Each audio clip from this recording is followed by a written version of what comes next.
शिवाजी महाराजांनी मशीद बांधली असं काही लोक म्हणतात रायगडवर. सगळं खोटं आहे.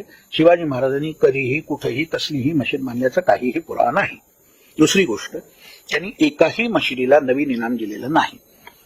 त्यांनी जी इनामं दिली ती 2-4 मशिदींची पूर्वी चालू असलेली इनामं चालू ठेवली, ही गोष्ट खरी आहे.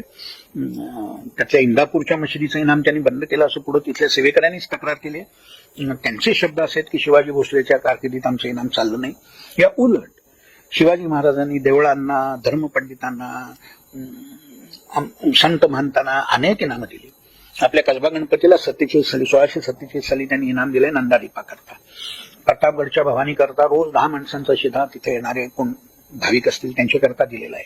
पाटगावच्या मौनीबाबांच्या मठात दरवर्षी 1000 लोकांना जेवण घालण्याकरता शिधा पुरवायची व्यवस्था केलेली आहे. मुळगावचे गोसावी आहेत, मोराया गोसावी आहेत, रामदास स्वामी आहेत, अनेकांना भरपूर इनामं त्यांनी दिले. हिंदूंना, मुसलमानांना मात्र त्यांनी दिलं नाही.